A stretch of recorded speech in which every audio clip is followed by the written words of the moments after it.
Folding dining দেখেন, আবার ভাঁজ করে হচ্ছে রেখে দেওয়া যাবে, দুই পাশেই হচ্ছে যে নেমে যাবে।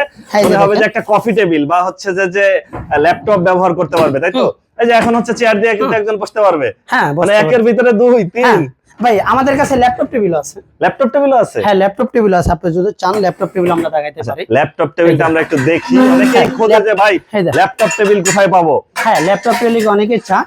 এটাকে আমরা কমপ্লিট কেন করি নাই, অনেকে দেখতে চায় ভাই এটার ভিতরে কি আমরা দিছি, সেজন্য আমরা এটা কমপ্লিট করি নাই। কমপ্লিট করে আমাদের কাছে সবকিছুই আছে কমপ্লিট করার জন্য। এই দেখেন, এটা ল্যাপটপ টেবিল, চাইলে এই যে দেখেন, বাস এই যে। আচ্ছা, এগুলো এইভাবে ভাঁজ করে রেখে দেওয়া এগুলো ভাঁজ করে রেখে এর সাথে ফিটিং হয়ে থাকবে তো ভাই? হ্যাঁ, এর সাথে ফিটিং হয়ে থাকবে। অনেকেই বলবে ভাই এটা কি দিয়ে ফিটিং করেন। অনেকে বাজারে 2 নম্বর প্রোডাক্ট আসছে, কিছু প্রোডাক্ট আসছে 2 নম্বর জিনিস আসছে। অনেকেই বলে নাকি ভাই 2 নম্বর কদিন বাজার কবজা সুইটা দেখা, কিন্তু আমাদের জিনিসটা কবজা ছুটবে না, 100% কোয়ালিটি সম্পন্ন।